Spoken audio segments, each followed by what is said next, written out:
Chair Fulford.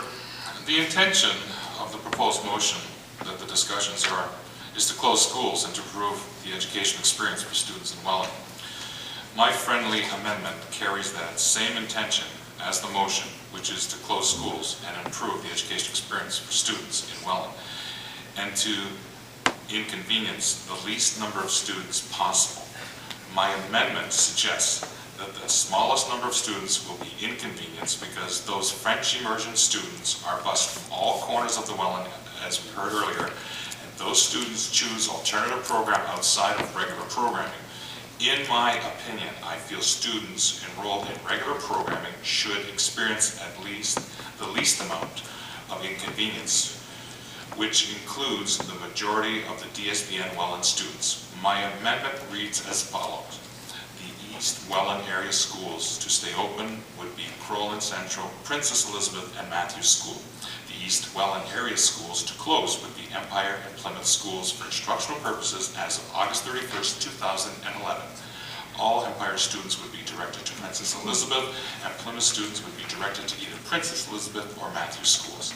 That Matthews school be replaced with a new Matthews 350 pupil school on the present site of Matthews School for a September 2012 opening. The French immersion students would be moved to Crowland Central. Thank you, Chair Fulford.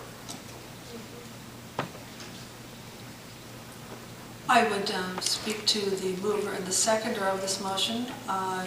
Do you consider that to be a friendly motion, or that it changes the intent of the original motion? My opinion, that changes the intent of the motion. I would accept that as a friendly amendment. Trustee Lemlin, your motion has not been deemed a friendly amendment by the mover of the motion, and so it will not be voted on.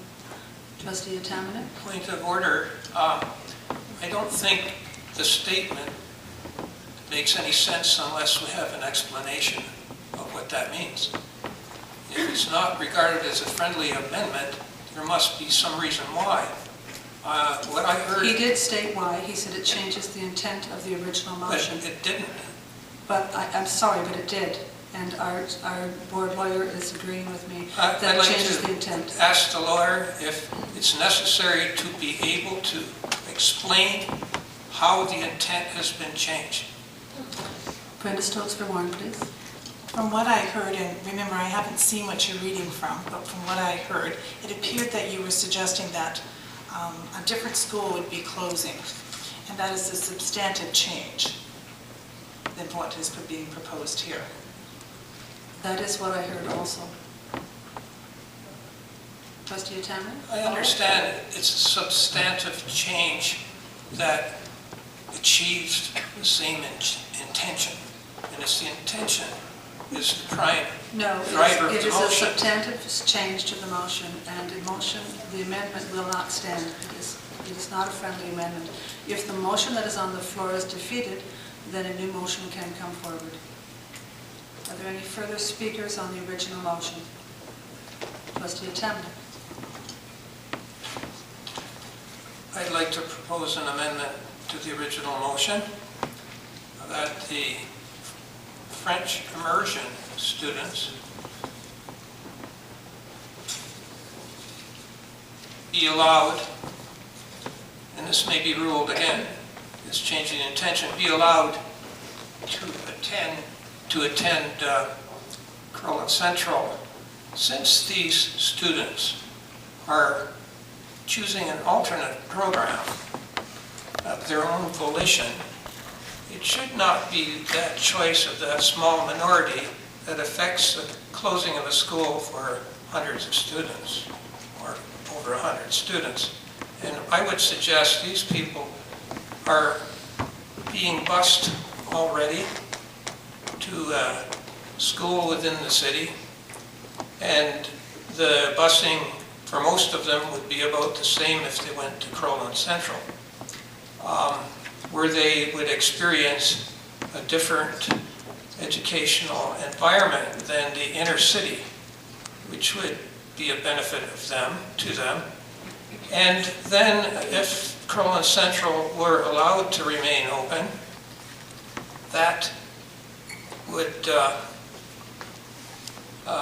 not inconvenience so many more people than the French immersion choice. That number of students would make that student enrollment at the school be large enough so that that school would not have to be closed. There can be other boundary changes. The intention, I understood, of this whole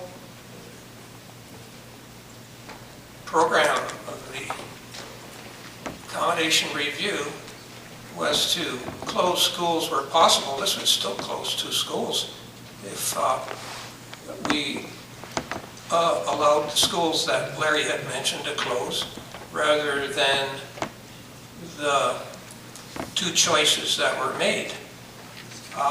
It's still closing 2 schools, and you're inconveniencing less number of students, cutting down the transitions so they can achieve better, as research shows, and allowing the social groups and sports groups and other educational groups in the school to stay with their friends fairly well within the inner city schools.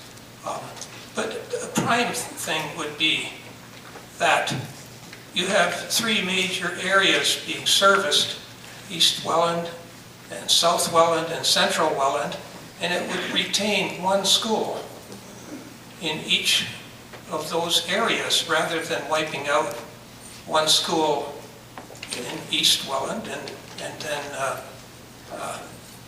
transporting those students away. Wouldn't it be, in all fairness, better that we retained a school to service students in all 3 areas rather than cut 1 area out? That's what I'm saying. So my amendment is that these students be transferred to Crowland Central, and that the schools remaining open would be those as proposed as at Larry Levelland. And I would ask, of course, that Trustee Dame would consider if this was achieving the goals that he tried to achieve for students, not buildings, which choice of buildings would rather achieve the goals for students and their learning just as well, if not better, than the original proposed motion. Thank you. Once again, I will not accept that as a friendly amendment because it changes significantly the motion that we have on the floor in front of us. Are there any other speakers who have not spoken yet? Then I will call the question. All those in favor? Opposed? The motion is carried.